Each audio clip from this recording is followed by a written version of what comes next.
Oke, selamat datang semuanya. Pernah kepikiran gak sih apa yang sebetulnya bikin sebuah negara itu benar-benar bisa makmur dan sejahtera? Nah, kali ini kita bakal ngebahas sebuah argumen yang menarik banget yang ngasih dua jawaban yang, wah, beda 180 derajat. Satu dari kacamata sekularisme dan satunya lagi dari apa yang disebut sebagai petunjuk ilahi. Oke, biar gampang, kita bakal bedah argumen ini jadi 6 bagian. Pertama, kita lihat kenapa keberuntungan negara sekuler itu katanya cuma sementara. Terus kita dalami, apa sih maksudnya bangsa tanpa pedoman? Nah, habis itu kita lihat gimana argumen ini coba ngejawab kritik-kritik yang ada, apa jalan keluar yang ditawarin, dan gimana cara pandangnya soal waktu. Terakhir, dan ini penting banget, kita bakal bahas soal pilihan pemimpin. Oke, kita mulai dari yang pertama ya. Ini premis utamanya. Klaim sentral dari sumber yang kita bahas ini yaitu soal negara-negara yang fondasinya sekular. Nah, argumen ini tuh langsung to the point, nggak pakai basa-basi. Dikatakan kalau kesuksesan yang dibangun di atas sekularisme itu, ya ibaratnya cuma keberuntungan sesaat. Kelihatannya sih oke, tapi katanya ujung-ujungnya bakal ada keruntuhan besar. Ini nih premis yang jadi dasar dari semua pembahasan kita nanti. Terus pertanyaannya kan, kenapa bisa runtuh? Kenapa argumen ini seyakin itu?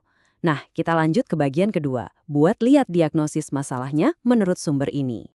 Jadi, akar masalahnya apa dong? Menurut pandangan ini, jawabannya tuh simple banget.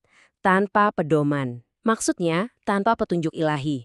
Sebuah bangsa itu diibaratkan kayak kapal di tengah laut, tapi nggak punya kompas. Bingung, nggak tahu arah, terombang-ambing. Nah, kondisi inilah yang disebut tanpa pedoman. Dan dampaknya apa?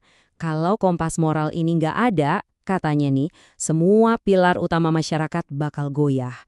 Moralitas anjlok, ekonomi menurun, politik jadi nggak stabil, masyarakat jadi bingung, dan semuanya ini, katanya, cuma menuju satu akhir, keruntuhan total yang nggak bisa dihindari. Nah, disinilah pembahasannya jadi lebih dalam, lebih filosofis. Sumber ini ngingetin kalau semua kesuksesan duniawi, kekayaan, kekuasaan itu sifatnya cuma sementara. Cuma kayak panggung sandiwara aja, cuma bekal dan ujian buat kehidupan yang jauh lebih penting, yaitu kehidupan abadi nanti. Oke, penulis teks ini kayaknya udah nebak deh bakal banyak yang skeptis. Makanya argumennya langsung beralih buat ngejawab dua pertanyaan yang sering banget muncul. Dan jujur aja, tajem banget. Pertanyaan pertama, dan ini bener-bener nusuk. Kalau emang jalan yang berlandaskan Islam itu yang terbaik, mana buktinya? Di mana negara Islam yang maju di dunia saat ini? Dan nyambung dari situ pertanyaan kedua. Oke, kalaupun Al-Quran itu solusinya, mana contoh masyarakat yang benar-benar 100% ngejalanin hukum di dalamnya? Nah, buat ngejawab dua pertanyaan tadi, sumber ini nggak nunjuk satu negara pun, nggak sama sekali. Sebaliknya, argumen ini nunjuk ke seperangkat prinsip. Prinsip yang disebut sebagai jalan sejati menuju kemenangan. Dan di sini kita lihat pendekatannya yang unik banget. Pertanyaannya kan soal negara, soal duniawi. Tapi jawabannya itu spiritual. Sumber ini nawarin sebuah kutip-kutip transaksi atau perniagaan. Transaksi ini menurut sumbernya diurai jadi 3 langkah utama buat dapetin kemenangan yang sejati. Pertama, beriman pada Allah dan Rasul-Nya.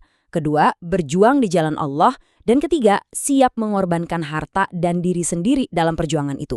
Buat memperkuat poin ini, sumbernya ngasih sebuah penegasan yang, wah, lumayan keras. Dikatakan bahwa, pada dasarnya, semua manusia itu ada dalam kerugian. Semua, kecuali segelintir orang yang menempuh jalan ini. Jalan iman, amal saleh, saling menasihati dalam kebenaran dan kesabaran. Oke, setelah ngebahas apa dan kenapa, argumennya sekarang bergeser buat ngejawab pertanyaan kapan. Dan caranya adalah dengan ngebuka perspektif yang sangat sekali beda soal sejarah dan waktu. Nah, ini cara pandang yang menarik banget soal waktu. 14 abad atau 1400 tahun itu dianggap bukan waktu yang lama. Sama sekali bukan akhir dari sebuah cerita, tapi justru baru permulaan dari perjalanan yang masih panjang banget, dengan masa depan yang digambarkan sangat cerah.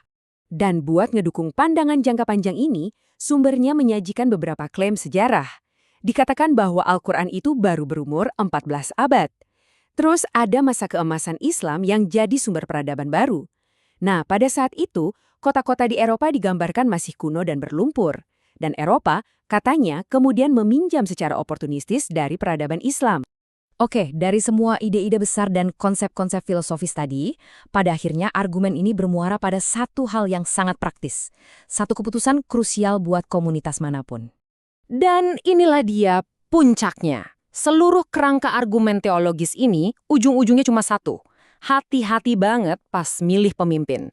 Menurut sumber ini, nggak ada langkah yang lebih penting, lebih genting daripada ini. Dan buat nunjukin betapa seriusnya peringatan ini, sumbernya mengutip ayat Al-Quran. Ayat ini intinya ngasih peringatan keras soal jangan sampai kita bersekutu dengan pemimpin yang digambarkan sebagai kaum yang dimurkai Allah, yang bersumpah palsu padahal mereka tahu. Jadi, inilah pesan terakhir dari argumen yang kita bedah ini.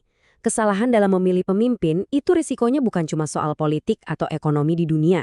Tapi menurut pandangan ini, taruhannya itu dunia dan akhirat. Sebuah pemikiran yang pastinya bikin kita berhenti sejenak dan merenung ya kan?